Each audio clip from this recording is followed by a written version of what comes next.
I am Joy Bird. I am Director of Customer Success here at Valid Eval. I am going to be taking you through the workflow that you will use in order to complete your evaluations.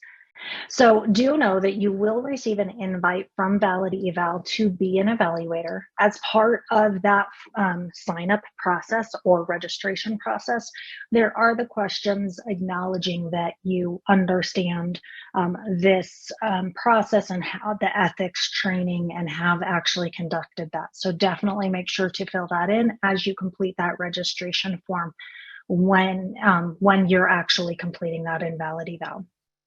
Once you have completed that, then you will be matched to the video pitches that you will be evaluating for this particular round within Tradewinds Solutions Marketplace. And then you will receive a notification letting you know that you have videos for your review. Once you log in, after you've registered and once you've logged in, you will go to My Evaluations, and here you will actually see all of the evaluations that you have been assigned to and that you need to complete. You'll see the name of the particular submission, the category that submission is under, and you will see an option here to recuse yourself. So if you do have a conflict of interest on any particular submission, you can recuse yourself here and it will remove you. So and of course you also have access to the video pitch. So if you start to watch the video pitch and you realize that you do have a conflict of interest, then you will return to this screen and click on the recuse button. That will remove it from your dashboard so that you will no longer see the details for that specific submission. And then if Jean and team need any additional details from you in regards to that conflict of interest, they will certainly reach out to you at that point. If you do not have a conflict of interest, then after you've reviewed the video, then what you will do is you'll click on the Begin button. Now, the Begin button is going to take you through the actual evaluation process for this particular submission. Now, this particular window will give you instructions and follow you through as you kind of complete the evaluation. But first and foremost, really all you're doing is clicking on the boxes for the necessary response that you need to give for this particular dimension. So as you click on a box, you will see that this widget here is going to give you further instructions, and it will follow you, helping you to complete your evaluation. You can see here now that I have made a box click, but now I'm not completely done with this dimension. I do need to continue to make a scoring for this dimension on introduction. So I'm going to select a numeric score based on the selection I've made above. And then you'll see that the widget then continues to populate with the details as I complete my evaluation.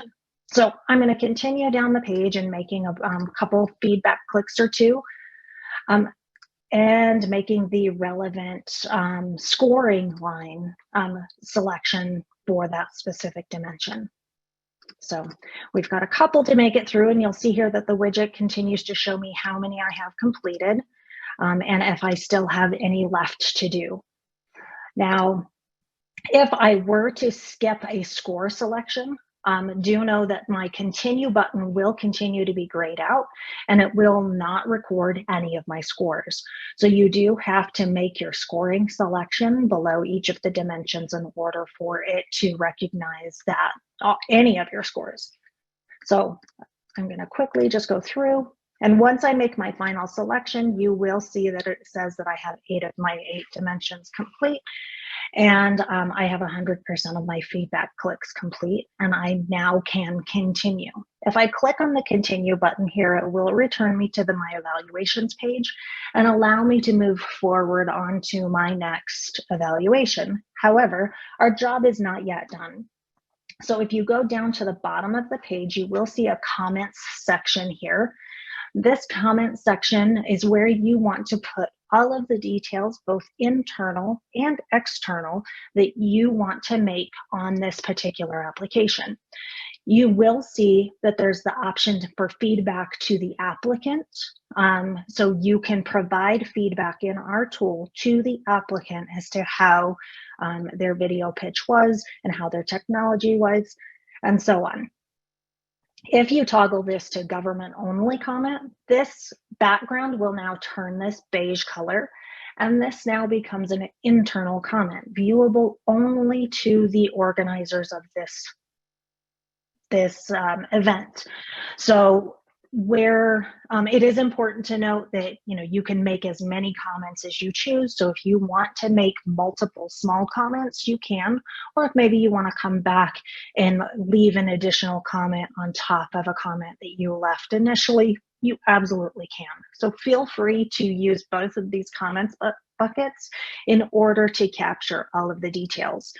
I can tell you that the government only comment is extremely valuable because that does help justify the decision that ultimately needs to be made on this particular submission. So leaving as many details as you can is extremely valuable. Do know that even if you do leave a comment for the applicant, anywhere that you will not be your name will not be provided on any of the feedbacks to the applicant. Your name will be anonymized. You'll become Judge 1 or Judge 2 or something of that sort. So do know that when all of these details are provided back to the applicant, that you are anonymized. Okay, so from there, once I click on continue, then it will take me back out to my evaluations page. You can see my score the average score that I made for all of the dimensions. And you can see that I now have the ability to go in and edit. So if you do need to go in and edit your scores, or if you need to edit your comments, you can do that here. Or you can move forward to the next application that you need to review. Do know that if you do miss a feedback click, let's say I just went in and I skipped the top section. If I do go out to my evaluations page, it is going to tell me that it is incomplete. So in this case, none of the scores for this particular evaluation will be recorded because it is missing a score click. Returning to that or resuming that particular evaluation, completing the click that you missed, and clicking on continue will then return your score and record all of your data. So this is the process in general. It may take a few minutes for a few extra minutes as the first couple that you do, but once you kind of get the pace, you will find that it is pretty simple to complete. Those comments are extremely valuable, so do please leave comments. And if you have any questions, always feel free to reach out.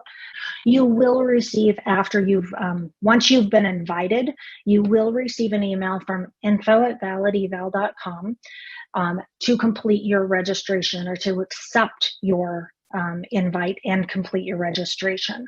Then once you complete that registration, you will receive a notification when you have actually been assigned to the proposals that you're being asked to evaluate. And that will also come from info@valideval.com. So just do be aware of that. And if you have any questions, do not hesitate to reach out to me at any point.